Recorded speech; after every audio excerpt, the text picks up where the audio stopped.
What is the guarantee that you will not die tomorrow? Do you know pastors more anointed than you died? Do you know people that give more died? A woman called me, she was shouting, Apostle, I do this, I do that, I do this. Why this?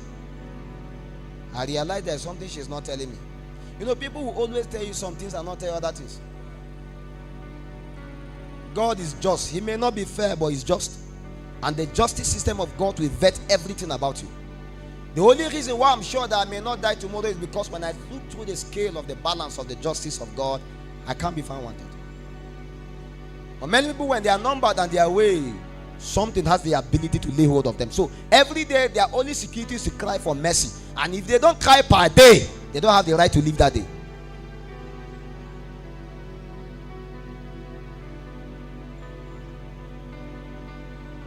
How am I sure your destiny will be great?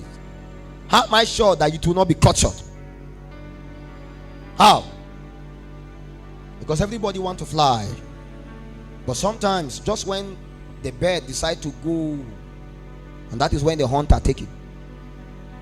Sometimes just when the animal wants to leave, he leaves his leash and decides to go out, and that is when the hunter takes.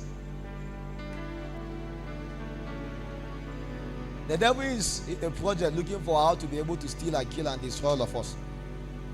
And my prayer daily is that I will be so invisible that just when you pass, they say the devil was here looking for you.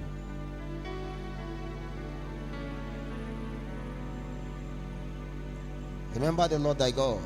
A tragedy come daily.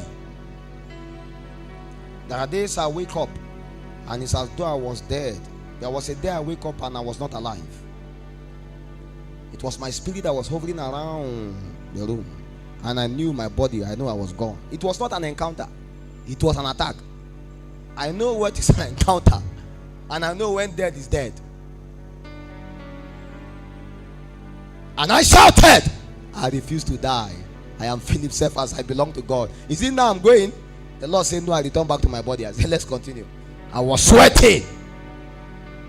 I looked for the next village to go for outreach. Let me cast out. I said, let me see the devil again.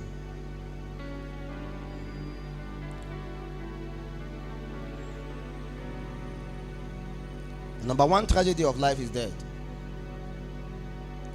Everything you think you know now, you want to live your life, you want to do this, you want to do that, you want to achieve this, you want to achieve that. If you neglect God in it, I'm telling you the truth, when the devil comes, you can't resurrect.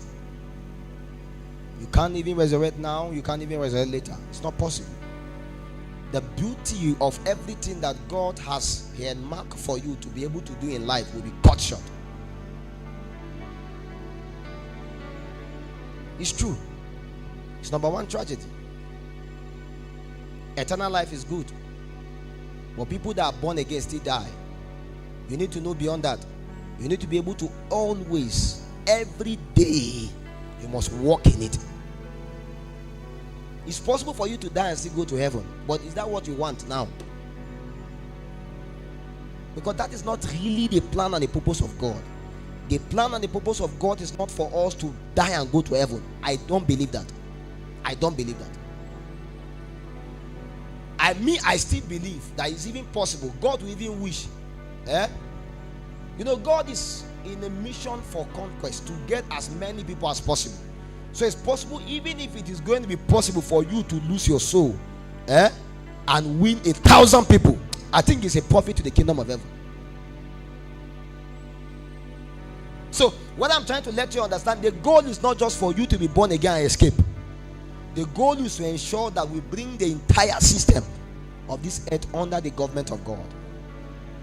But how can you do that when yourself life is a challenge? You can't be a partaker of eternal life sufficiently well for you to live daily. It's not possible. And that is why death have cheated a lot of people. I knew people that rose so mightily in my city. Mightily.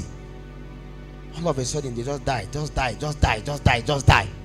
One that I went to minister for him just some months ago, he said he slept, he did not wake up. An apostle. I was shocked. Why? They don't know. They kept him. They say you will resurrect after 3 days. This is 2 months. He has not resurrected. So you should go and bury him. But I began to hear all kinds of things later on. All kinds of things. I'm trying to let you understand that I know we have all kinds. I know God has serious plan for us. But these things are not automatic. They are not.